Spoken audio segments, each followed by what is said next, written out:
So this happened roughly about 2 years ago. I worked at a hotel with had about 50 rooms between 3 floors. I was the only employee in the building after about 5 p.m. It should also be noted that I'm a girl. The hotel is on the farther side of the city, but it's considered to be on the nicer side. So a lot of companies will send their workers to us for room and board, instead of the shadier motels on the opposite side of the city. Some of them were great guys. Others completely trashed everything, but that happens everywhere.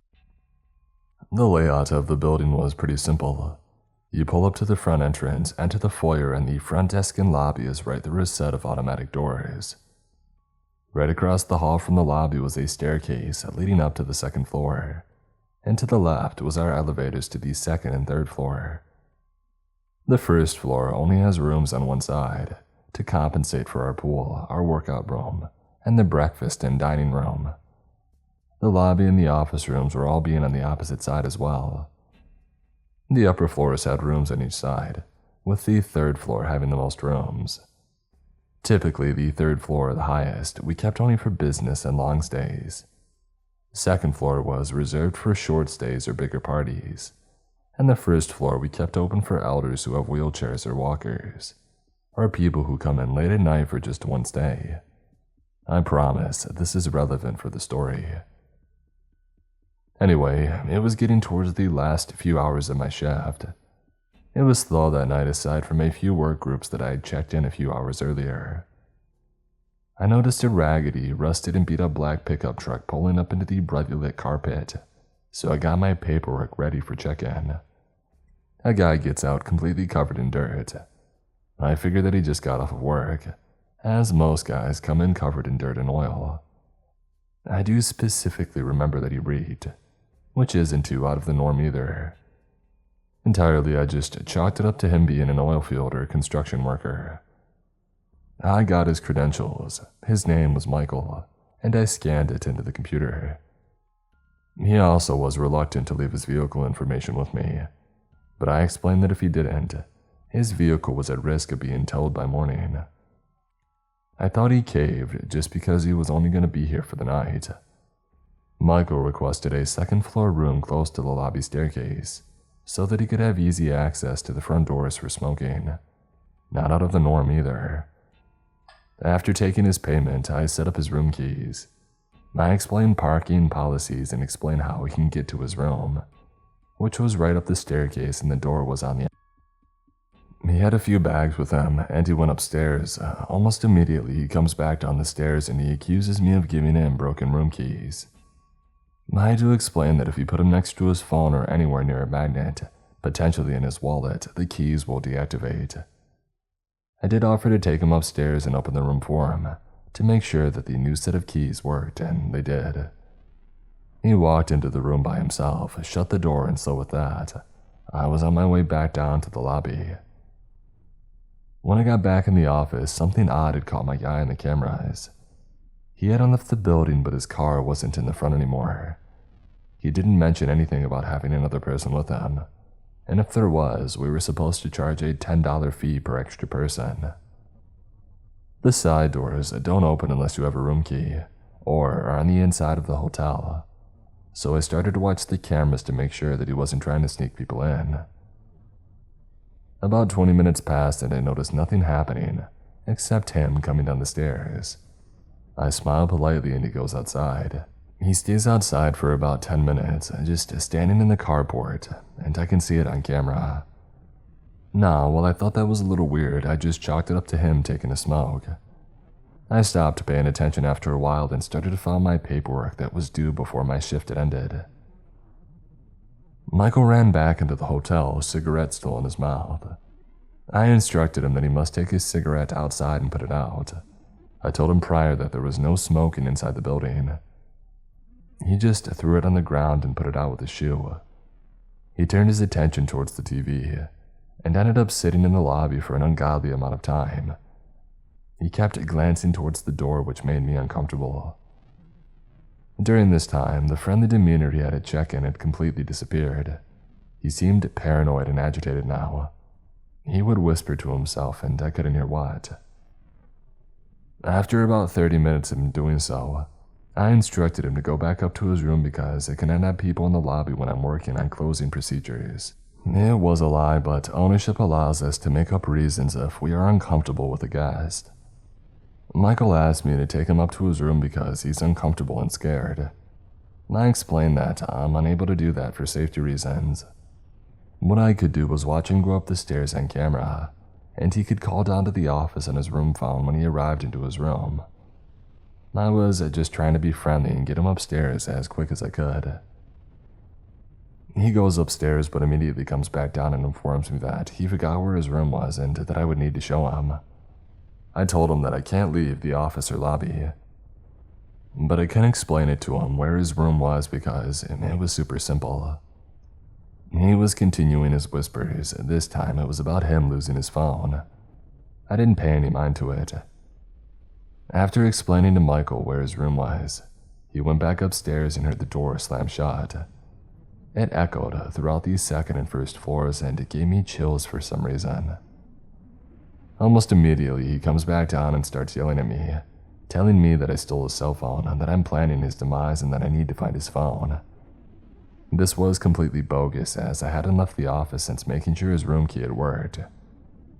He asked me for help and I just wanted him to go away. So I slipped a screwdriver in my pocket, just in case he tried to attack me, and I began rummaging through the lobby couches looking for his phone. I didn't find it, but I did find his credit card, which he also began accusing me of stealing. I stood my ground and said if he can't respect me in my place of work, I can call the police and request that they escort him into his room or off the facility. He got angrier, snatched his card from my hands, and went back outside. After about 20 more minutes, he comes back inside. He is calmer, but he asks if I would please go outside with him because there's something wrong with his car. After I absolutely refuse, he tells me that I need to go outside, that it's not fair he's the only person out there working on his car and that he just needs some help. I had to explain that I'm not allowed to accompany a guest outside of the building. He just starts repeating that I absolutely have to go outside with him. Now I have anxiety, and I tend to let my mind roam over wide horizons, and this was no different. I was about to have a panic attack, so I called the owners and asked them what I should do. It was my first hotel job, and although I have tons of freedom doing my job, I still want to know how to properly handle these situations. The owner told me that if I'm uncomfortable and suspect he's under the influence or a danger to myself or himself, I have full reign to call the police, have them ban him from the property. I asked if they could just keep an eye on the cameras that they have access to at home, because he's been acting weird. I locked all the lobby doors and made sure the side and fire exits were properly secured and closed, so nobody could sneak in. I did this while doing this on the phone with my boss because I was scared to leave the office by myself. After getting back behind the office, I locked the door and just braced for him to come back inside. My boss tells me to just watch the cameras and keep my cell phone nearby, just in case I have to call for me. Meanwhile, I noticed on the cameras that I couldn't see Michael anymore. I didn't know where he had parked, but I dang sure wasn't going to go looking. But what I did notice there was another vehicle driving through our parking lot. I called the hotel next door to ask if the car was on their cameras too, and I was informed it was an unknown vehicle to their records, and it was unknown to mine as well. This just shot my anxiety up even higher. This car would drive around the back of the building to the front but avoid the carport, turn and then do the same to the building next door. The parking lot was almost empty, so I know they weren't looking for a spot. The car keeps going and I'm watching it on the camera so focused that I didn't notice Michael came back inside. Telling Michael that he either needs to go up to his room or vacate the premises, he just continues to yell at me saying that I need to go outside with him. He won't move out from in front of the entrance. I imagine that he was staying within view of whoever else he kept looking back at. And then randomly, I see him sprint across the parking lot and out of the camera view. I also didn't see the car after that anymore. Since it was practically the end of my shift, I somehow managed to get everything done just in time for the next shift to arrive. I was so glad to see her that I almost cried. I explained to her what had happened and that the owners wanted to keep the lobby doors locked. We put up signs explaining our doors were broken, and due to safety reasons, guests would have to call for entry or to use these side entrances for their room. I also deactivated Michael's room keys and told the next shift girl not to let him back in. If he shows up, to just call the police, because I made sure that she watched me get into my Uber ride. After triple checking the vehicle and driver matched what my phone said. Since I was a regular customer of the driver, he asked why I was so riled up. I asked him to drive through the parking lot with his doors closed so I could see if Michael's truck or the other vehicle that I saw driving across the parking lot were anywhere near the buildings, and they weren't. I have no idea what happened to them. The next day, I had my boyfriend come stay the entire evening shift with me just in case he came back, because I was told by my bosses that he never came to get his stuff. He wouldn't pick up the phone for calls either. Nothing happened that night or any other night, except for a month later. Michael came in asking about his stuff and if he could get a room. I refused his room, and luckily other people were there with me in the lobby and in the office. I had our maintenance man go retrieve his items and explain that he was no longer allowed on the property. If we saw him, the police would be called, and he would be arrested for trespassing. Again, this wasn't true, but we didn't want him coming back at all. I noticed that Michael had a different vehicle this time. It was a newer model SUV and it was maroon, and matched neither. If there was anything that sat with me even after all this time, it was that he remembered my name. He addressed me by my name when he walked up to the counter, and at first I thought, oh yeah, my name is a part of my uniform, until I realized that I forgot to put on my name tag that day. After that, I refused to wear one in the hotel. Management let me create a fake name and wear that from that point on. It took me a while to feel safe in the building again while I was alone. I constantly had my boyfriend with me while I worked at the evening shift. There's a chance the guy in the circling vehicle are unrelated, but my anxiety and the aura that I got from Michael that night, it didn't feel good or right. I'm currently living in my SUV right now, and last night around 12 a.m., I parked in a Walmart parking lot to sleep. It was one of the worst days that I've had in a long time, and I was absolutely exhausted. So when I got into the back of my SUV, I fell asleep right away, unfortunately forgetting to lock my doors. I've always been a very light sleeper, and I'm thankful I am, because somehow I woke up, turned around in my makeshift bed to face whoever was now sitting in the driver's seat of my car looking directly at me. This is where the story somehow gets kind of funny, because I was so tired and in such a daze. All I did was continue to shake my head back and forth and say, no, while reaching around this person's lap and opening the door for them and gesturing for them to leave. And that's why the title of this story is to whoever was in my car with me last night. Thank you for getting out and leaving without saying or doing anything else but walking away. But I do hope we never see each other again. My name is Leah, and I live in the north of France in one of the houses in a family neighborhood. I was 15 years old when the story had happened. My parents being separated and my mother being a nurse, I'm often alone at home. It was November 2021. It was dark much earlier, and so I was alone at home. Around 7 p.m., I hear blows on my door, but I was waiting for no one. I was paralyzed, and then a few minutes later, the blows were repeated. I looked in the eyelid of my door, but nothing. At the time, I thought that it was nothing but children in my neighborhood. The knocking stopped, and then there was nothing for 4 days. Fast forward, it was a Saturday. I had invited 2 girlfriends to my house, Louise and Satine, and that day, my mother was on duty. We were watching a movie in my living room, and I went up to pick up my charger in my room. My 2 friends were alone downstairs, and they heard the same shots as the night before. They first thought that my mother was coming home, but by opening the door, there was no one. The 3 of us were there wondering what was going to happen to us. Louise reassures us by telling us that it is surely we who are creating this stress, and that it's really just a coincidence from the previous night. After that, the evening goes well and no one has to come anymore. That's what I said to myself until next Wednesday night. I came back from the grocery store buying a box of pasta. After eating, I went back to my room to finish my homework with my headphones in. I was listening to music. But then suddenly I hear noises, as if someone was hitting the walls. Naturally, I thought it was my rabbit who used to get angry when he was hungry. But after a few more hits, I hear the dishes moving down the room because of the sound. I took my courage with both hands and decided to go down to the living room. In the reflection of my mirror, I saw the silhouette of a man trying to get out my window with a crowbar. I was petrified. Luckily, he hadn't seen me, but then he moved to my door, trying to use the crowbar on that.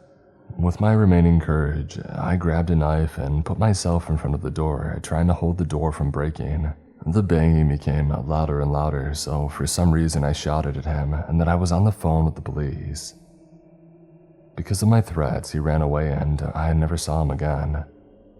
Then I really had the police. It was a bluff at first, and after hanging up, I cried and I thought it was the last moments of my life. 10 minutes later, a patrol arrived, but they couldn't do anything except check out the area around my home. But the man was never arrested, and I still wonder what would have happened if I hadn't heard the noises to that day. So, moral of the story, if you feel like you're followed or being observed, it's probably just not a feeling. Also, if you think it's the children of your neighborhood, you may have a surprise.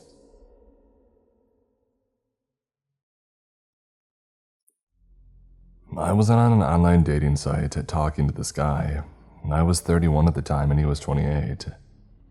We talked for about 6 weeks before I gave him my phone number and we took it offline to calling and texting for another couple of weeks. 2 months after our initial chat, we were texting and he told me that he was out having a few beers at a bar near my house. He asked what I was doing and asked if I wanted to come out. But I had had a very long day at work and didn't feel like going to a bar. I'm also not a big drinker. I invited him over to my place now, I know. And after he finished at the bar, he accepted. I figured I would be okay since I do keep firearms for protection, and I know how to defend myself if needed. And I also have a webcam. I took a shower so I wouldn't smell like a water buffalo on a hot day, and I put on some makeup and got dressed to wait.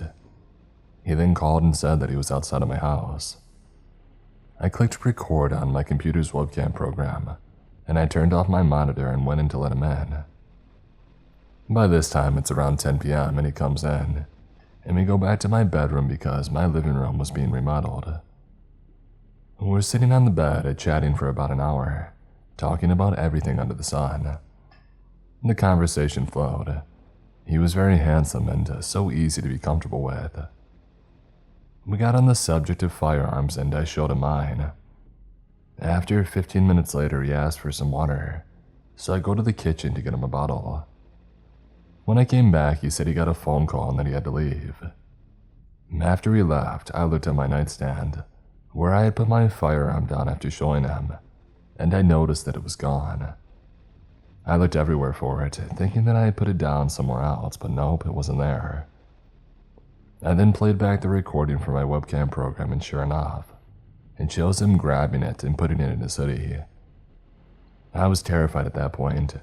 He knew where I lived, he had my firearm, and he left his phone on the bed. Right then his phone rings and I answer it. Come to find out, he's married. His wife was calling him wondering where he was. I told her everything, including the fact that he stole my firearm and that I had video evidence and I was calling the police on him. Next thing I know, he's banging on my door, my firearm in his hand, asking me for his phone. The conversation went like this. I need my phone, give me it. I'm not opening the door, but I'm yelling through the window. Take the clip out of my firearm, empty the chamber, throw the clip into the bushes, the one in the chamber across the road, and put it on the ground. No, give me my phone. I'm on the phone with your wife at the moment and I have you on video stealing from me. I put his wife on speaker. The wife was pretty much just yelling at him. So he runs and gets in his car and then comes back. I threw your gun in the ditch. At this point, I make him empty his pockets, take his pants off, take his hoodie off, and show me that he doesn't have any firearms on him. All the while, his wife was on the phone. I go outside and get in his car, in the driver's seat, and tell him to take me to where he's threw my firearm. He proceeds to tell me that I don't know how hard it is for him being a felon, not being allowed to own a firearm ever because of a mistake that he made. Well, the mistake was violence involving one. We get up the road and he tells me that the firearm is there in the ditch. And then I realize the situation that I'm in. I can get out of the car and go get it, leaving him to do whatever to me if he chose. He was 6'4", about 225. Mia wasn't anywhere close at that. Or I could make him go and get it, taking a chance of him seriously hurting me. I took that chance since I was on his phone with his wife and my phone with 911. He retrieves my firearm, brings it back to the car, and I drive back to my house and wait on the police. I get out of the car and he gets in the driver's seat. I'm still on the phone with the police. I walk around the back of the car to get his license plate number, and he puts his car in reverse, hits me, and takes off. They found him later that evening. He still had the clip and the one in the chamber in his pocket, so now he's enjoying time in prison.